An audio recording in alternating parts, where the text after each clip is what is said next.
अमित शाह ने महाराष्ट्र की 3 पार्टियों वाली जुगाड़ की सरकार ही नहीं बल्कि सीधे सीधे उद्धव ठाकरे को अपने रडार पर लिया और दलाल से लेकर विश्वासघाती तक बता दिया। पुणे में बीजेपी कार्यकर्ताओं को संबोधित करते हुए अमित शाह ने उद्धव ठाकरे पर विश्वासघात और सत्ता के लिए हिंदुत्व से समझौता करने के गंभीर आरोप लगाए। उन्होंने शिवसेना पर सत्ता के भूखे होने का आरोप लगाया।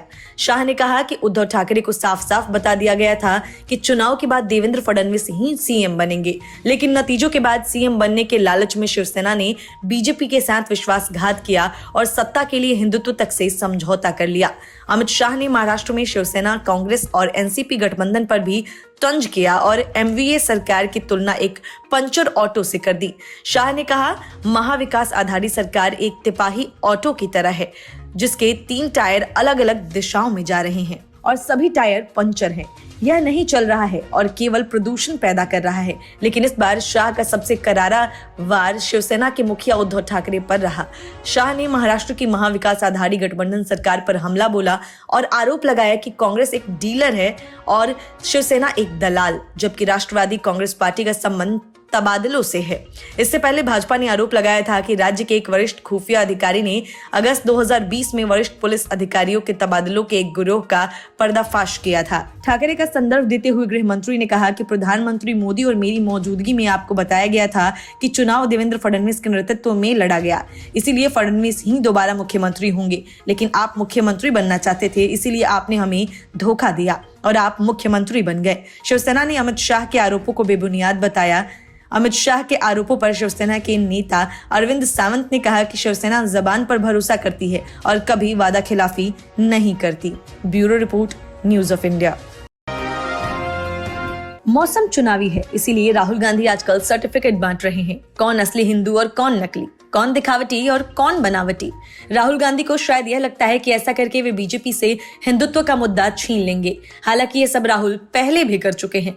चुनावी मौसम में मंदिर घूमने, पूजा करने या उनके खेल कुछ बचा नहीं, उल्टे कांग्रेस बीजेपी से पिट गई। लेकिन सलमान खुर्शीद की किताब क्या आई, राहुल गांधी को नया आइडिया मिल गया और वे उसे लेकर निकल पड़े। यही वजह है कि रैली भले महंगाई पर हो, कार्यक्रम भले किसी और पर हो, राहुल तो बात सिर्फ हिंदू और हिंदुत्व पर करेंगे। राहुल गांधी कोई बड़ा हमला करे और स्मृति ईरानी पलटवार न करें, ये कैसे हो सकता है।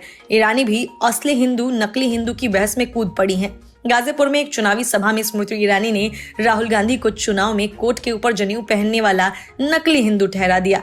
ईरानी ने कहा कि हिंदू वो नहीं जो चुनाव आते ही कोट के ऊपर जनेऊ पहन ले, बल्कि हिंदू वो है जो गरीब के घर में उज्ज्वला का आशीर्वाद दे और सड़क का निर्माण करवाए, तो उस पर हर धर्म और जाति के लोग एक साथ मिलकर चलें। केशव प्रसाद मौर्य तो राहुल गांधी पर तंज कसते हुए यहाँ तक बोल जाते हैं कि अगर 2014 में कमल नहीं खिला होता, यानी नरेंद्र मोदी सरकार नहीं बनी होती, तो राहुल गांधी को हिंदू ही नहीं मानते। यूपीए सरकार के दौरान जिस पार्टी के नेता और मंत्री जोर शोर से हिंदू आतंकवाद साबित करने में जुटे थे, आज उसी पार्टी के शीर्ष नेता मंचों से खुद को सच्चा हिंदू बताने में जुटे हैं। 2014 के बाद कांग्रेस धीरे धीरे खुद की छवि बदलने की कोशिश में लगी है। दरअसल कांग्रेस ने 2014 की करारी शिकस्त के पोस्टमार्टम के लिए एके एंटनी कमेटी बनाई थी। कमेटी ने कांग्रेस की मुस्लिम तुष्टीकरण वाली छवि को हार की एक बड़ी वजह बताई, जिससे बीजेपी जनता की नजर में उसकी छवि मुस्लिम परस्त और हिंदू विरोधी बनाने में कामयाब हो गई। एंटनी कमेटी की रिपोर्ट के बाद कांग्रेस ने छवि सुधार के लिए सॉफ्ट हिंदुत्व की राह पकड़ ली। राहुल गांधी की पहचान दत्तात्रेय गोत्री, जनेऊधारी हिंदू और शिव भक्त बनाने की कोशिश में पार्टी जुट गई। प्रियंका गांधी वाड्रा भी सक्रिय राजनीति में आ गई। वह भी मंदिर मंदिर घूमने लगी, सार्वजनिक मंचों से बताने लगी कि वह नवरात्रि का व्रत रखती हैं। प्रियंका मंचों से श्री दुर्गा सप्तशती के श्लोकों का पाठ करती दिखने लगी। लेकिन सॉफ्ट हिंदुत्व की राह पकड़े राहुल ने अचानक हिंदुत्व पर ही हमले शुरू कर दिए हैं। इससे सवाल उठने लगे हैं कि कांग्रेस कहीं हिंदुत्व को लेकर कंफ्यूज तो नहीं। Bureau report, news of India. Modi cabinet ने लड़कियों की शादी की न्यूनतम आयु 18 से बढ़ाकर 21 वर्ष करने का फैसला क्या किया। देश की सियासत में हंगामा खड़ा हो गया। समाजवादी पार्टी से लेकर ओवैसी तक सारे के सारे इसके खिलाफ उठ खड़े हुए। तर्क ये कि इससे समाज का माहौल खराब होगा, तो किसी का तर्क ये कि लड़कियां पॉर्न देखेंगी। मतलब ये कि विरोध करने के लिए अनाप शनाप तर्क गढ़े गए। यह भी कहा गया कि यह पर्सनल लॉ में हस्तक्षेप करने की कोशिश है। कठमुल्लों की बात तो समझ में आती है, लेकिन अब कांग्रेस भी इसके खिलाफ खड़ी हो गई है। वजह वोट बैंक के खिसकने का डर है, जो अखिलेश यादव के साथ राहुल गांधी को भी डरा रही है। लड़की हूँ, लड़ सकती हूँ कहने वाली प्रियंका वाड्रा भी इस मसले पर खामोश है। मतलब कि उन्हें भी यह बिल पसंद नहीं आया। कांग्रेस कहती है कि इस फैसले के पीछे की मंशा बेहद संदिग्ध और राजनीति से प्रेरित है। एआईसीसी के महासचिव केसी वेणुगोपाल ने कहा कि मोदी सरकार का प्रस्ताव और जल्दबाजी में न्यूनतम आयु बढ़ाकर 21 करने का प्लान बहुत ज्यादा संदिग्ध और राजनीति से प्रेरित है। सरकार के इस प्रस्ताव का पहले से ही विभिन्न महिला प्रतिनिधियों और संगठनों ने भी कड़ी आलोचना की है। उन्होंने इसे अवैज्ञानिक और अवास्तविक बताते हुए खारिज कर दिया है। कांग्रेस नेता कहते हैं कि युवा महिलाएं खासकर ग्रामीण इलाकों में अपनी शैक्षणिक और आर्थिक उत्थान के लिए कदम चाहती हैं। जाहिर तौर पर सरकार ने इस प्रस्ताव को लाने से पहले विभिन्न हितधारकों के साथ उचित चर्चा नहीं की। इसीलिए कांग्रेस सरकार द्वारा इस तरह के विधेयक को आगे बढ़ाने के किसी भी प्रयास के खिलाफ है। वेणुगोपाल ने आगे कहा कि अगर मोदी सरकार हकीकत में गंभीर है और महिला सशक्तिकरण के लिए प्रतिबद्ध है, तो इसके बजाय लंबे समय से लंबित महिला आरक्षण विधेयक को तुरंत लाया जाना चाहिए। लोकसभा और राज्य विधानसभाओं की सीटों में महिलाओं के लिए 2/3 सीटों पर आरक्षण दे। वेणुगोपाल ने कहा कि सरकार को महिला प्रतिनिधियों और संगठनों सहित विभिन्न हितधारकों के साथ महिलाओं के लिए विवाह की न्यूनतम आयु बढ़ाने के अपने प्रस्ताव पर व्यापक चर्चा शुरू करनी चाहिए। राजनीतिक मंशा पर बात करते हुए वह बोली कि यह प्रस्ताव सिर्फ किसानों के मुद्दों, लखीमपुर की घटनाओं, केंद्रीय मंत्री अजय से ध्यान हटाने के लिए लाया गया है।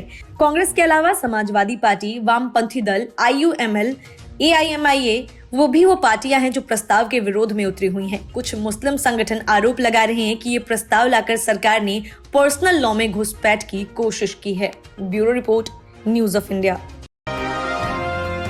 पीएम मोदी के होर्डिंग और बैनर लगाकर चुनाव लड़ने वाली शिवसेना ने नतीजों के बाद ऐसी पलटी मारी कि महाराष्ट्र में कांग्रेस, एनसीपी और शिवसेना की सरकार बन गई और बिना चुनाव लड़े उद्धव ठाकरे मुख्यमंत्री।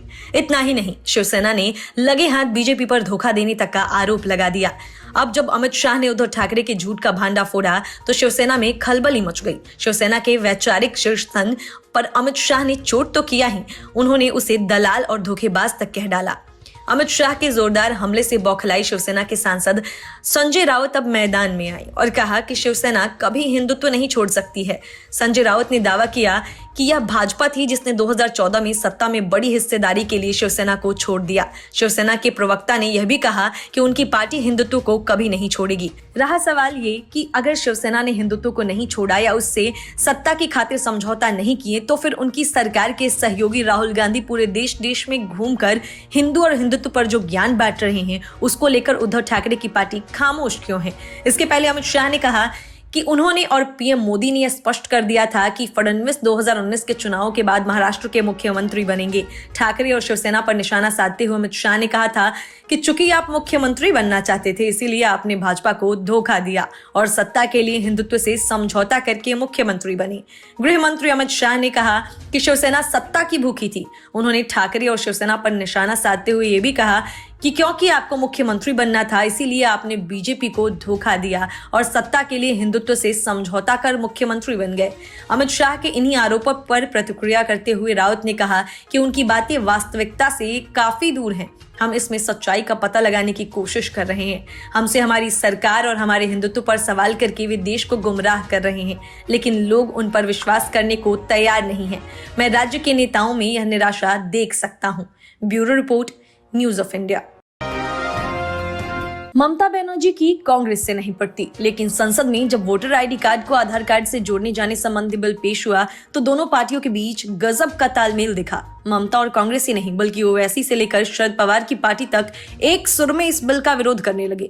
वजह देश में रह रहे अवैध बांग्लादेशी और रोहिंग्या मुसलमान हैं, जिन्हें सियासी दलों ने अपने फायदे के लिए वोटर आईडी कार्ड बनवा दिए हैं। इसीलिए विपक्ष में एकता तो होनी ही थी और यह दिखी भी। लेकिन विपक्ष के सारे विरोध के बावजूद लोकसभा से बिल को मंजूरी मिल गई।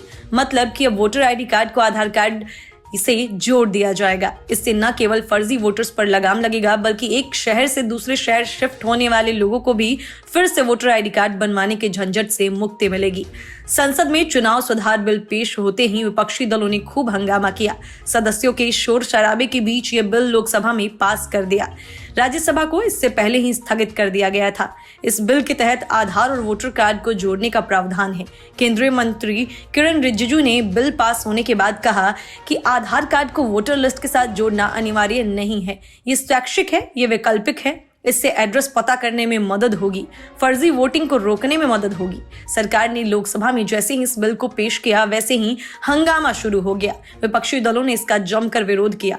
ओवैसी ने केएस पट्टुस्वामी मामले में सुप्रीम कोर्ट के फैसले का हवाला देते हुए कहा कि इस बिल को निजता के मूल अधिकार का उल्लंघन करने वाला बताया। उन्होंने कहा कि पट्टुस्वामी मामले में निजता की जो परिभाषा दी गई है, ये बिल उसका उल्लंघन करता है। ओवैसी ने आशंका जताई कि वोटर आईडी कार्ड को आधार कार्ड से जोड़ने से सरकार स्वतंत्र और निष्पक्ष चुनाव के लिए जरूरी गुप्त मतदान की प्रक्रिया में छेड़छाड़ कर सकेगी। उन्होंने बिल पर मत विभाजन की मांग की। तृणमूल सांसद कल्याण बनर्जी जैसे ही बोलने के लिए खड़े हुए, सत्ता पक्ष के सांसदों ने शोर शराबा शुरू कर दिया। बनर्जी ने कहा कि यह ऐसा बिल है जिससे पूरा लोकतंत्र खत्म हो गया है। इस बिल पर चर्चा की जरूरत है। इस बीच में सत्ता पक्ष के एक सांसद ने सीट से खड़े होकर यह सपोर्टर है बांग्लादेशी कहकर शोर शराबा शुरू कर दिया। चुनाव सुधार बिल पर आज लोकसभा में भारी हंगामा हुआ।